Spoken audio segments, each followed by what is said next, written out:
a tutti e ciao maggio. Ho iniziato il mese preparando i miei vestiti invernali, quando mi sono reso conto di aver comprato troppo pochi vestiti estivi con me, ho acquistato alcune magliette online. Pochi giorni dopo l'arrivo dei vestiti, Sofia ed io siamo stati invitati a condividere la nostra esperienza ESC durante caffè con Eurodesk. Abbiamo parlato delle attività e dei laboratori che svolgiamo rivolti ai giovani di Padova, mentre Lucia ha condiviso alcune iniziative per la settimana dell'Europa. Il giorno dopo era venerdì e volevo andare a Milano, così l'ho fatto. Quando siamo tornati nella zona rossa è stato il momento perfetto per esplorare fuori dal Veneto. Ho trascorso 2 notti a Milano e una notte sul lago di Como. Era la prima volta che visitavo questi 2 posti ed erano assolutamente fantastici. Ho visitato i soliti luoghi turistici e ho potuto praticare il mio italiano nelle stazioni della metropolitana quando non sono sicuro del percorso per Milano. E devo essere fortunato, tutte le persone a caso che ho contattato sono state gentili e disponibili ad aiutare. È stato anche sorprendentemente facile incontrare persone. Mi sono avvicinato a una ragazza per chiedere indicazioni e abbiamo passato l'intera serata con la sua amica ad esplorare Milano.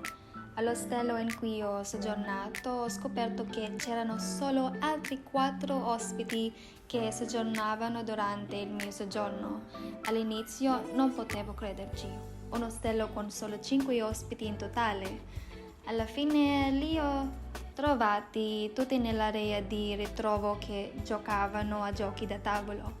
Siamo rimasti tutti insieme fino alla fine del nostro soggiorno perché con chi altro parleremo.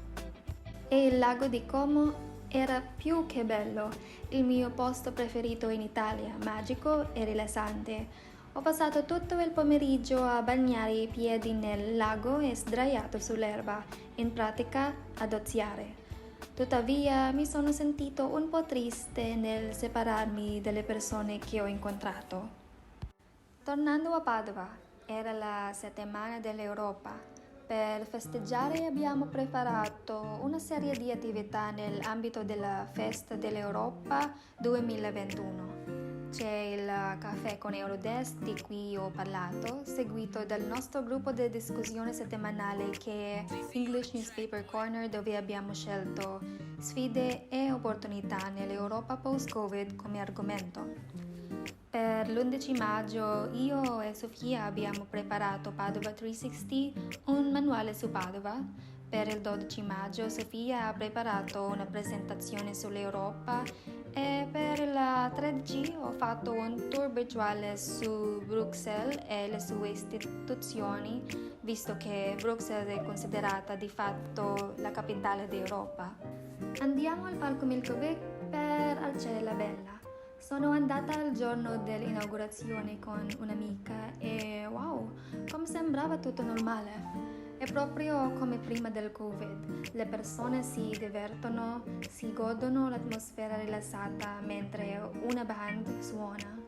L'evento è stato rovinato quando improvvisamente ha piovuto. Tutti erano affamati e mentre facevamo la fila per il cibo abbiamo incontrato alcuni italiani simpatici ma ubriachi che ci hanno invitato a casa loro. Sembrava che volessero praticare l'inglese poiché si sono avvicinati a noi parlando la lingua.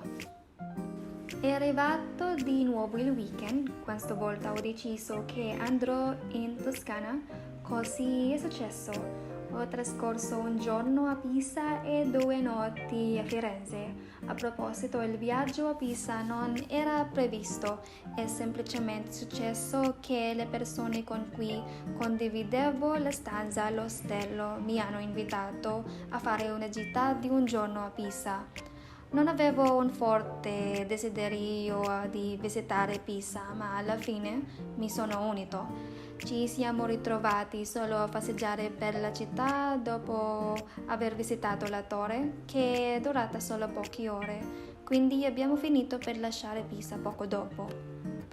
Ma Firenze mi ha sorpresa, tanti musei e arte erano ovunque.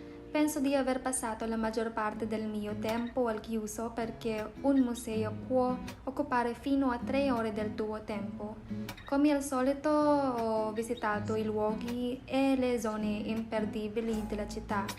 Il primo giorno ho mangiato un panino davvero molto buono che ancora oggi non riesco a dimenticare.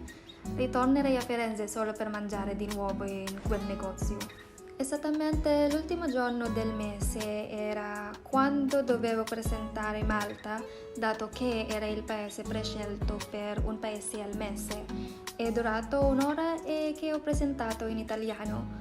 Ho parlato di com'era vivere in un piccolo paese, dei pro e dei contro e naturalmente dei luoghi da visitare se mai dovessi visitare Malta. Mi rendo conto che metto soprattutto storie di viaggio nei miei vlog, quindi cercherò di inserire più attività che svolgo. Il fatto è che tutte le mie attività e il mio lavoro sono online, quindi inserirò solo un videoclip da Zoom. Fortunatamente il prossimo mese torneremo alle attività faccia a faccia. Questo è tutto per maggio, ci vediamo a giugno. Grazie per l'attenzione, ciao!